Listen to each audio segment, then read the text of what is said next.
Breaking news now, an endangered child alert issued for a missing 8-year-old boy out of Dixon County. News Channel 5's Alexandra Cohen has been working on this story and got a release from the Tennessee Bureau of Investigation. Alexandra, good morning. What are they saying? Good morning, Steve and Amy. Police are looking for 8-year-old Chance Rogers. They believe he was with her mother, but according to police, his mother does not have custody. Chance Rogers has brown hair and brown eyes. He's about 4 feet tall and weighs 50 pounds. He regularly wears blue glasses. Rogers has been missing since yesterday. Police say he was last seen with his non-custodial mother, Dawn Starla Rogers, around 11 last night. They were reportedly getting on I-40 near McCrory Lane in Cheatham County. Dawn Rogers was driving an older model Honda Civic with a broken taillight with red tape over it. If you see this 8-year-old or his mother, call 911 immediately. Reporting live in the newsroom, Alexandra Cohen, News Channel 5. Alexander, thanks. Also breaking overnight, a teen is in the hospital following an officer-involved crash in Fairview. It happened on Highway 100 in Williamson County, right near the Fairview High School. Officers were called to the scene right after midnight. That collision was between a Fairview police officer and another car. A teenager was taken to Vanderbilt, but no word on the extent of the injuries as of right now.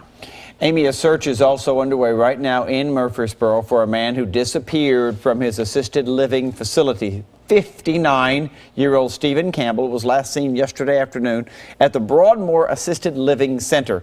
We're told he does not have his medication with him, which is the real concern. He does not have access to a car either.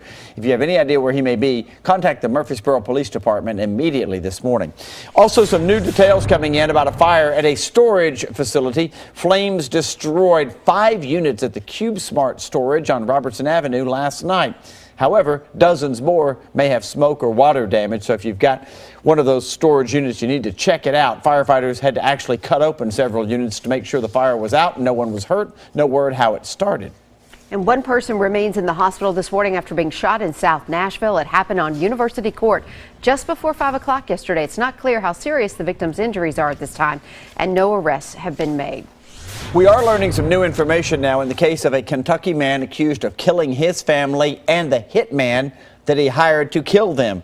WKDZ reporting the trial testimony could include an allegation that this was not the first time that Ryan Champion planned to have his family killed.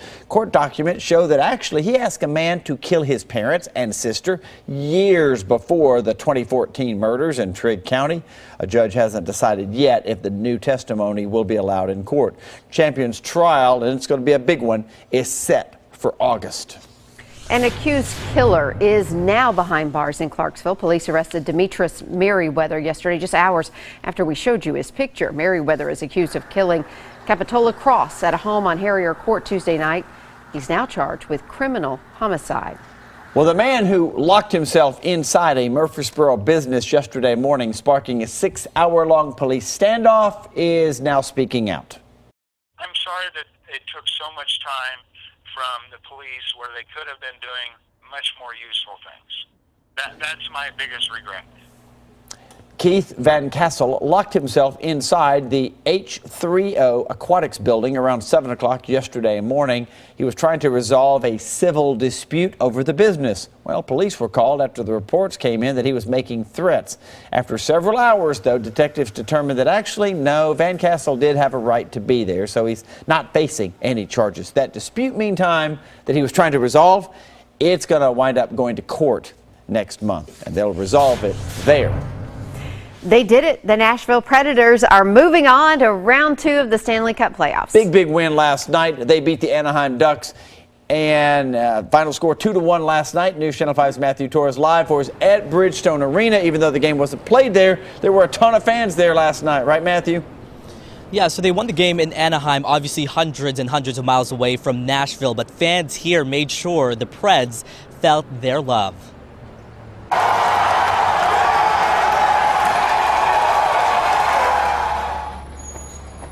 They just kept cheering and cheering on. Definitely a late end for fans at Bridgestone as the game wrapped up just before midnight. The team's 2-1 win over the Ducks in California solidified the Preds going to the second round of the Stanley Cup playoffs, the first time since 2012. Now, last night was the Preds' first ever Game 7 in franchise history.